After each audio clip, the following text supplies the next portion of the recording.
Coucou à tous, très contente de vous retrouver aujourd'hui. Excusez-moi, j'ai parlé un peu fort en début de vidéo. Je vous retrouve aujourd'hui pour faire un point un peu tard, mais j'ai pas eu le temps, les journées sont compliquées en ce moment. Un petit point sur les intérêts qu'on a eu à la fin de l'année 2022 et puis comment je les ai dispatchés dans mes épargnes. Voilà, juste avant de commencer, je tenais à remercier du fond du cœur les nouveaux abonnés, ça me fait hyper plaisir. Et puis bien évidemment, avec un petit peu de retard, vous souhaitez à tous une très belle année. J'espère que tous vos souhaits se réaliseront, particulièrement au niveau du budget et puis en priorité évidemment la santé pour vous et tous vos proches. J'ai laissé une petite vue sur le cadeau que m'avait fait ma belle-mère pour Noël. Je trouve que la composition est très jolie et puis elle tient la route, donc je me suis dit autant la mettre en fond d'écran. Donc on est parti au niveau des intérêts. Alors je vais essayer de grossir. Alors je vous préviens, j'ai Nathan dans les bras. Je vais vous faire profiter de ma magnifique écriture. Voilà. Donc, au niveau des intérêts 2022. Voilà. Alors là, vous voyez, vous allez mal voir. Donc, je vais grossir. Voilà. Et puis, je vais essayer de faire en sorte que... Voilà. Voilà. Donc, je vous ai mis en fait les intérêts que j'ai eus sur les livrets qui rapportent, puisque moi, j'ai des livrets, vous savez, des comptes sur livrets classiques. Autant vous dire que quand on a, je sais pas moi... 120 € sur un livret, ça rapporte 32 centimes. Je ne voyais pas l'intérêt de mettre ça. Donc, je vous ai mis les intérêts vraiment, on va dire, importants. J'ai pas l'impression que ça soit bien net. Voilà. Donc, au niveau du livret de développement durable, j'ai eu 60,91 €. Ensuite, sur un livret bleu, j'ai eu 68,73 €. Sur mon compte épargne logement, j'ai eu 25,67 € exactement, puisqu'il y a eu des prélèvements de 5,34 € qui ont été faits. Ensuite, au niveau d'un autre livret de développement durable, j'ai eu 31,44 €. Alors, je dis j'ai, c'est nous, hein. J'ai toujours ce mauvais réflexe de dire je. Et puis enfin, le deuxième livret bleu, nous avons eu 47,42 €. Donc au total, hop là, on a eu 234,17 € à répartir sur nos différentes épargnes. Alors, je vais vous dire sur quoi je les ai répartis, en sachant que, petit aparté, en janvier, j'ai essayé d'anticiper les épargnes de janvier, parce que tout simplement, comme on a été super malade en fin d'année, on n'a pas du tout pu avancer sur les travaux dans un appart, ni les visites sur l'autre, donc on a 2 appartements qui sont vides. J'ai bien évidemment, tout est toujours en même temps, mon congé maternité qui se termine le 9.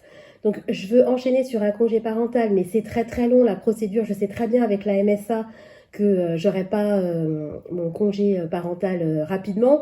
Au mieux, ça sera février. Moi, je table je suis toujours plutôt pessimiste, comme ça, je suis pas déçue. Et je fais toujours mes budgets au plus pessimiste, comme ça, encore une fois, j'ai pas de mauvaise surprise. Et j'ai bien fait pour janvier. J'avais pas compté les 2 appartements. J'étais partie en hypothèse très basse. Donc, janvier, ça sera un mois où on va très peu épargner. L'épargne, c'est comme tout, hein. Il y a des mois on épargne plus, d'autres on épargne moins. Je suis très contente de mon bilan 2022. J'espère que 2023, si je peux faire autant, ça sera super. Si je fais moins, c'est pas grave. L'essentiel, c'est vraiment de faire de son mieux. Alors, donc, je vous disais que j'ai anticipé pour les épargnes de janvier. Donc, en gros, j'ai mis sur les nouvelles épargnes, parce qu'il y a des nouvelles épargnes. Vous savez, je vous avais fait une petite vidéo sur mes nouvelles épargnes 2023. Et je veux vraiment celles-là les remplir. Donc, alors, je vais vous montrer, ça sera plus simple. Donc, voilà, j'ai mis... Alors, maintenant, c'est trop gros. On va y arriver. Voilà, alors j'ai mis de l'argent sur les frais de santé. Vous savez, je me suis fait une épargne où je voudrais avoir de l'argent pour des gros soins éventuels, tels qu'une couronne, des lunettes, etc. Donc, idéalement, j'aimerais avoir 6 000 €. Si j'ai 2 000 €, ce sera déjà génial, hein. Mais bon, voilà. Donc là, un dessin coché égale 20 €. Donc là, j'ai mis 100 €. En fait, j'ai mis janvier et février. Je crois que j'avais mis janvier avant. Enfin bon, en tout cas, j'ai 100 € sur cette épargne-là. J'ai également mis de l'argent sur les frais de santé enfant. Alors, sur tout ce qui est orthodontie. Alors, j'ai une abonnée qui m'a dit que les frais étaient remboursés par la Sécu, apparemment. Donc ça, c'était la trop bonne nouvelle. J'avoue que j'ai pas du tout eu le temps de me renseigner là-dessus.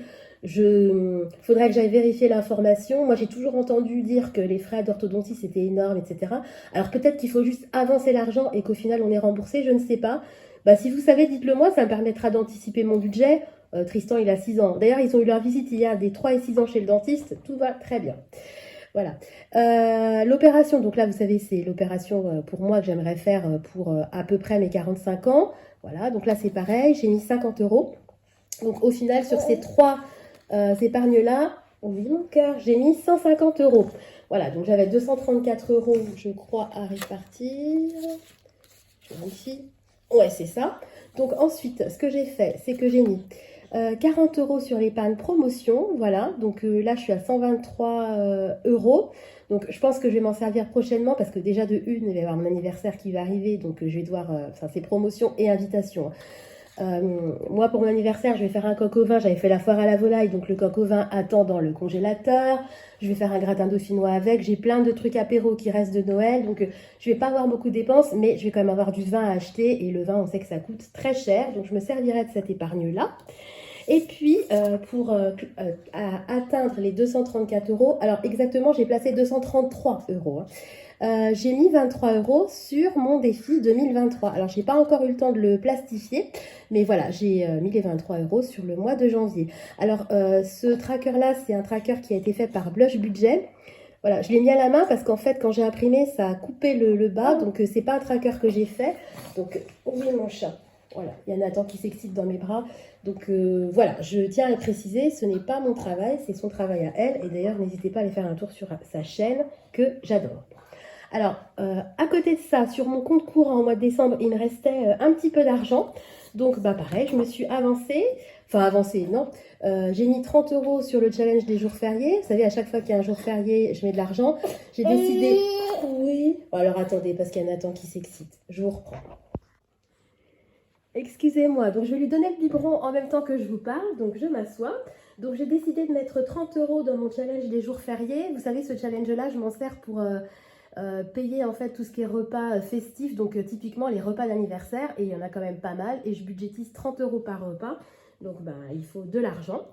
J'ai mis également de l'argent sur mon défi des 52 semaines où l'objectif est d'avoir 340 euros à la fin de l'année. Pareil, ce défi-là, il me sert à payer les repas festifs de fin d'année. Voilà. Alors, vous allez me dire, parce qu'au-dessus, là, vous voyez, j'ai marqué 101 euros. Donc, si je mets 66 euros de mon concurrent, je ne devrais pas être à 101 euros. En fait, j'ai atteint les 101 euros parce qu'en fait, il me restait... Vous savez, moi, je fais le fameux défi des 2 euros, le défi qu'on va faire ensemble en 2023.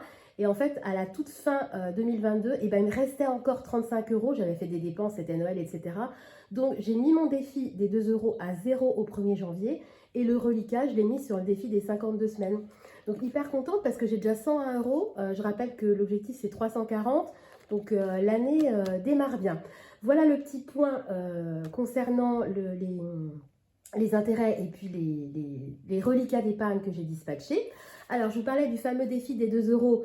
Donc, ben, encore une fois, merci à Julia qui nous a fait un super beau tracker. Voilà, donc j'invite tous les gens qui sont intéressés, voilà, je vais essayer de zoomer un petit peu, à participer au défi des 2 euros. Ben, vous savez, hein, moi je vous en parle souvent, à chaque fois que je fais une dépense, je me fais une petite taxe de 2 euros. Donc, je sais pas, moi je vais acheter un bouquet de fleurs, par exemple, j'ai une invitation, j'achète un bouquet de fleurs, clac, je coche une petite case de 2 euros, le bouquet m'a coûté 18 euros, en gros je fais comme si le bouquet m'avait coûté 20 euros, et puis à la fin de l'année, bah, j'additionne tout ça et je me sers de ce défi-là. Moi j'ai attribué des objectifs, donc ce défi-là il me sert à payer l'entretien de la chaudière, les assurances scolaires des enfants, la poubelle à déchets verts, on a arrêté, on ira à la déchetterie parce qu'on trouve que 50 euros c'est trop cher. Voilà, donc je me donne des petits objectifs et puis à côté de ça, bah, ça peut me servir d'extra pour les vacances ou le rajouter à la cagnotte de Noël. Enfin bon, voilà, j'ai pas encore défini d'objectifs autres que l'entretien de la chaudière et les assurances scolaires. Donc si vous voulez vous joindre à moi, n'hésitez pas parce que bah, évidemment, je pense que plus on est nombreux, plus ça motive. Et puis des fois, quand il y a un petit coup de mou, bah, le fait de lire les autres, ça encourage à continuer et puis à pas lâcher. Et puis quand je vois les résultats que j'ai eus à la fin de l'année avec ce défi, qui franchement est quand même assez facile à faire parce que 2 euros, c'est une somme qui se met assez facilement de côté. C'est pas comme si... ça paraît bête, mais si je me disais bah, tous les mois je mets 50 euros de côté, c'est pas du tout la même chose psychologiquement et c'est pas du tout la même chose de manière hebdomadaire parce que quand vous faites votre bilan sur les dépenses de la semaine, je sais pas, vous avez peut-être fait... vous êtes allé peut-être une fois en course, acheter un carnet de timbres, et puis, enfin, quoi que les timbres maintenant, enfin bon, passons. Et puis un bouquet de fleurs, voilà, vous avez fait 3 dépenses, vous mettez 6 euros sur le petit compte. c'est quand même plutôt indolore par rapport au fait de mettre 50 € par mois. Enfin, encore une fois, c'est un exemple. Donc, je vous encourage tous et toutes à participer. Je vous mettrai le lien du défi en bas dans la barre d'infos. Si quelqu'un sait comment mettre un lien sans que j'ai besoin après de donner l'accès, parce qu'en fait, à chaque fois, quand les gens cliquent dessus, ils doivent me demander l'accès. Moi, évidemment, j'ai donné l'accès à tout le monde, hein. Ça ne me dérange pas du tout, mais c'est dommage que le lien ne soit pas direct, ne serait-ce que pour vous. Vous cliquiez et vous ayez tout de suite le document. Voilà, donc si quelqu'un a l'astuce, n'hésitez pas à me le dire. Voilà, je voulais également vous dire que dans la prochaine vidéo, je ferai un retour de course et un point budget hebdomadaire, mais je vais également faire une vidéo sur la monétisation YouTube, parce que bah voilà, moi j'ai atteint miraculeusement les 1500 abonnés et puis les 4000 heures de visionnage, ça fait longtemps que je les ai atteints. Donc bien évidemment, je peux être monétisée. Alors je précise que je ne suis pas monétisée pour l'instant, mais par contre j'ai fait tout le cheminement pour accéder à la monétisation, donc je vais vous expliquer si ça vous intéresse un peu comment ça se passe. C'est très long, faut être patient, enfin moi j'ai fait des erreurs, enfin bon je vais vous expliquer, et puis vous dire aussi combien je pourrais avoir gagné depuis que j'ai terminé le processus, enfin lancé plutôt le processus de monétisation. Je répète encore une fois que je n'ai touché absolument aucun centime jusqu'à présent, et je vous expliquerai dans la vidéo pourquoi j'ai pas du tout débloqué l'argent à aujourd'hui. Voilà, bon écoutez, si vous avez des suggestions, des idées sur des vidéos, n'hésitez pas non plus à me le faire savoir. J'espère que le début d'année se passe bien pour vous au niveau du budget. Même si ça démarre mal, on garde le cap. Il y a des hauts et des bas. Vous voyez, moi là, voilà, je vais avoir un mois de janvier, je sais, où j'aurai très très peu d'épargne. En gros, l'épargne que je vous ai montré là, à mon avis, ça sera l'épargne que je ferai... l'épargne totale du mois de janvier, mis à part mes épargnes automatiques, typiquement pour la voiture, j'épargne tous les mois. D'ailleurs, il faut que je vous fasse aussi une vidéo sur la voiture, puisque gros dossier 2023, nous envisageons de changer de voiture. Autant vous dire que ça me fatigue d'avance quand je vois les prix des voitures. Franchement, j'ai envie de pleurer, mais bon, il va falloir vraiment qu'on s'y mette, donc on va y aller. Donc je vais faire une vidéo là-dessus. Si vous avez aussi des conseils sur une voiture avec 3 vraies, j'insiste bien, 3 vraies places à l'arrière, idéalement 7 places, pas trop cher, n'hésitez pas. Nous, de toute façon, on prendra une occasion, hein, mais vos commentaires et vos retours me sont très très utiles. Donc n'hésitez pas à commenter, ni à liker, ni à vous abonner. Sur ça, je vais vous laisser. Je vais continuer de donner le biberon à Nathan qui écoute attentivement ma voix. Il doit se marrer, le petit du haut de ses 4 mois, il doit se dire qu'est-ce qu'elle raconte, maman. Bon voilà, écoutez, je vous laisse. Je vous souhaite à tous une très belle journée. Je vous fais des gros bisous et puis je vous dis à très bientôt. Bye bye.